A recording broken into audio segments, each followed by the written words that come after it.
ગઢપુરના આસુબા. વાલા ભક્તો, આજનું આપણું વિષય જ છે ભક્તિ પ્રિયો માધવ, એટલે ભગવાનને ભક્તિ વાલી છે.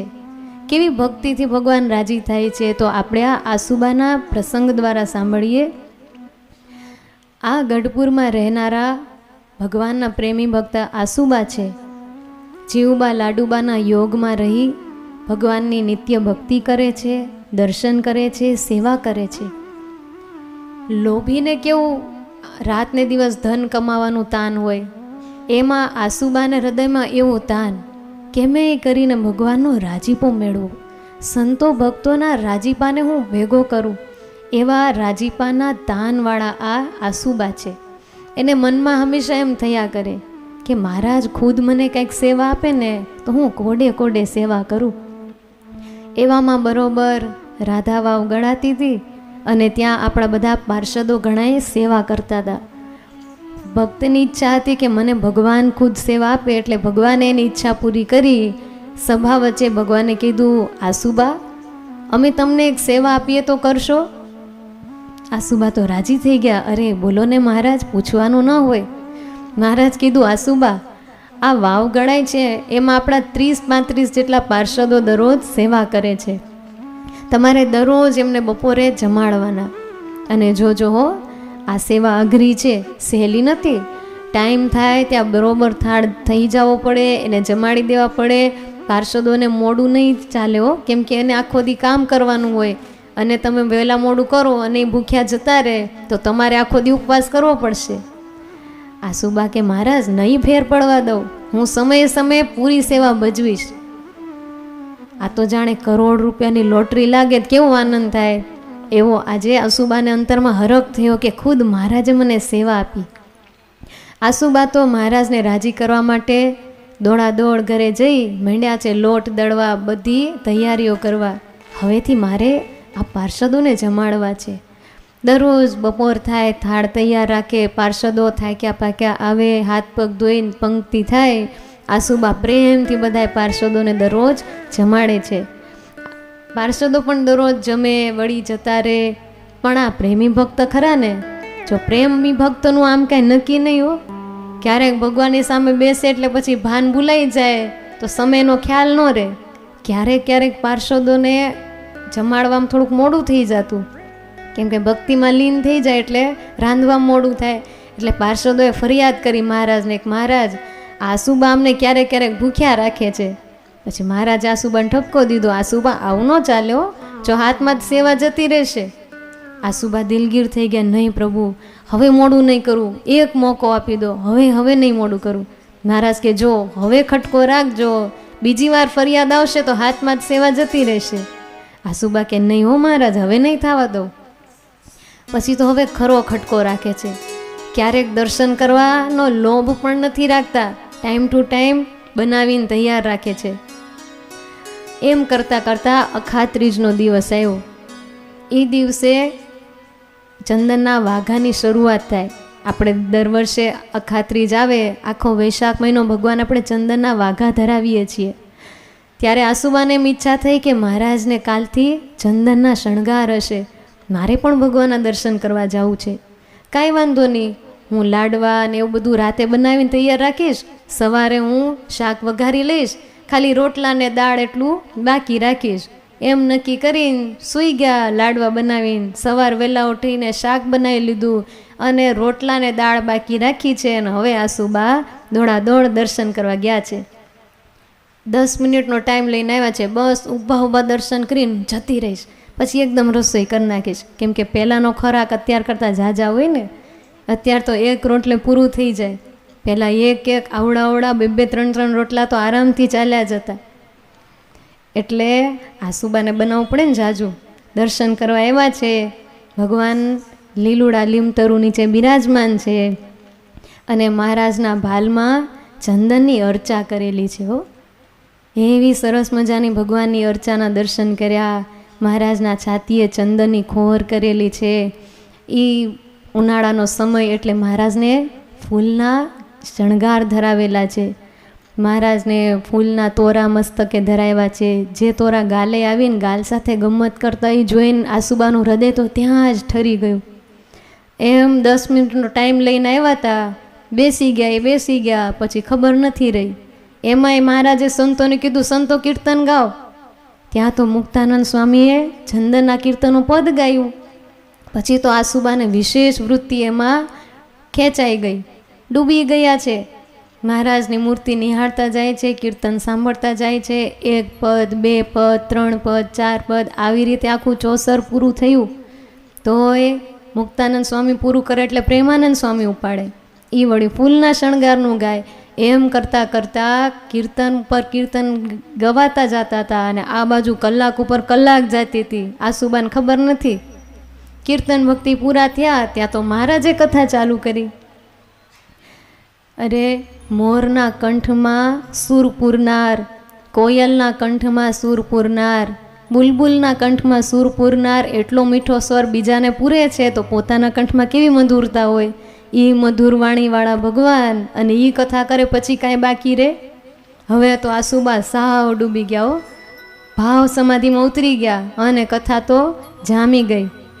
ભગવાન કથા કરે છે પણ આ બાજુ સૂર્યનારાયણ એની ગતિ પકડે છે. ત્યાં તો ભગવાનને ચિંતા થઈ, મારો ભગત મારામાં ડૂબ્યો છે. પહેલી બાજુ આ પાર્ષદો જમવા આવી જશે, આની રસોઈ અધૂરી બાકી છે, ક્યારે કરશે? પણ ભગવાનને પણ એમ થયું છે કે મારી પ્રેમ ભક્તિમાં જ ડૂબ્યા છે ને, એના રંગમાં ભંગ નથી પાડવું. ભલે કથા સાંભળતા પણ હારોહાર એમય ચિંતા છે, જો એ ટાઈમે નહીં પહોંચે ને પાર્ષદો ભૂખ્યા જશે તો અમારા જ નિયમ પ્રમાણે એને ઉપવાસ કરવાનો થશે, આજ્ઞા લોપ થશે, એનું દુઃખ થશે. તો જુદું ભગવાન કે એનો નિયમે નથી ભાંગવા દેવો ને એનો રસે નથી ભાંગવા દેવો, તો હવે શું કરવું પડે? કા એને જગાડવા પડે ભાવ સમાધિમાંથી ને કા પોતાને જવું પડે. ભગવાન કે હાલો બીજું ઓપ્શન લઈએ. આજ અમે અમારી ભક્ત વત્સલતા વાપરીએ. ભગવાને આજે આસુબાનું રૂપ ધારણ કર્યું છે. બોલો ભક્ત વત્સલ ભગવાન કી જય. આજે મહારાજ આસુબા જેવું સ્વરૂપ ધારણ કર્યું છે. ઓલા આસુબા તો શરીરે કૃશ છે પણ આ નવા આસુબા તો શરીરે તાજા માજા છે. કેમ કે ભક્તોના હાથના થાળ જમે છે ને દરરોજ. અહીંયા ઘનશ્યામ મહારાજના ગાલના દર્શન કર્યા, કેવા પુષ્ટ છે. શું કામ? ભક્તોના થાળ જમે છે. આ બહેનો બહુ ભગવાનને ભાવથી થાળ જમાડે છે. એવી રીતે મહારાજ આસુબાનું રૂપ ધારણ કર્યું છે. એક સ્વરૂપે કથા ચાલુ છે ને એક સ્વરૂપે ગયા છે આસુબાના ઘરે. ઘર તો અજાણ્યું પડે ને, એને થોડી ખબર હોય ક્યાં લોટ છે ને ક્યાં ખાંડ છે. ઘડીક ડબ્બા આમથી આમ ફંફોડ્યા છે, બધું મળી ગયું. લાડવા તૈયાર હતા, શાક તૈયાર હતું, દાળનો વઘાર કરવાનો છે. અને મહારાજે તો જે ચમકારો બોલાવ્યો ને ત્રિલોકીમાં સુગંધ વ્યાપી ગયો. અને પછી મહારાજ માંડ્યા છે હવે રોટલા ટીપવા. એવા સરસ મજાના ભગવાન રોટલા ઘડે છે. ઘડીને તાવડા મૂકીને એવા રોટલાને આજે એવો આનંદ થયો ને, પુરુષોત્તમ નારાયણના હાથે અમને ટીપા મળ્યું. હરખમાં તો રોટલા ફૂલીને દડા જેવા થયા. એમ સરસ મજાનો ભગવાને રોટલાનો થપ્પો કરી દીધો. દાળ, શાક, લાડવા બધું તૈયાર થયું ને ત્યાં તો પાર્ષદો આવવા માંડ્યા. દરરોજના ક્રમ પ્રમાણે હાથ પગ ધોઈ પંક્તિ પાડી છે. પંક્તિ પાડીને બધાએ ધૂન બોલવા માંડ્યા છે. સ્વામી નારાયણ નારાયણ નારાયણ, સ્વામી નારાયણ નારાયણ નારાયણ, સ્વામી નારાયણ નારાયણ નારાયણ, સ્વામી નારાયણ નારાયણ નારાયણ. આવી રીતે ધૂન બોલાણી. આ ધૂન છે ને પંક્તિની ધૂન છે. મહારાજ જ્યારે જ્યારે સંતોની પંક્તિ કરાવે ને ત્યારે આ ધૂન ગવડાવતા.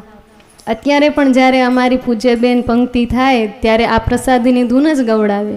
બેનને શાસ્ત્રની રીતિમાં ચાલવું બહુ ગમે, ભગવાનના પગલે ચાલવું.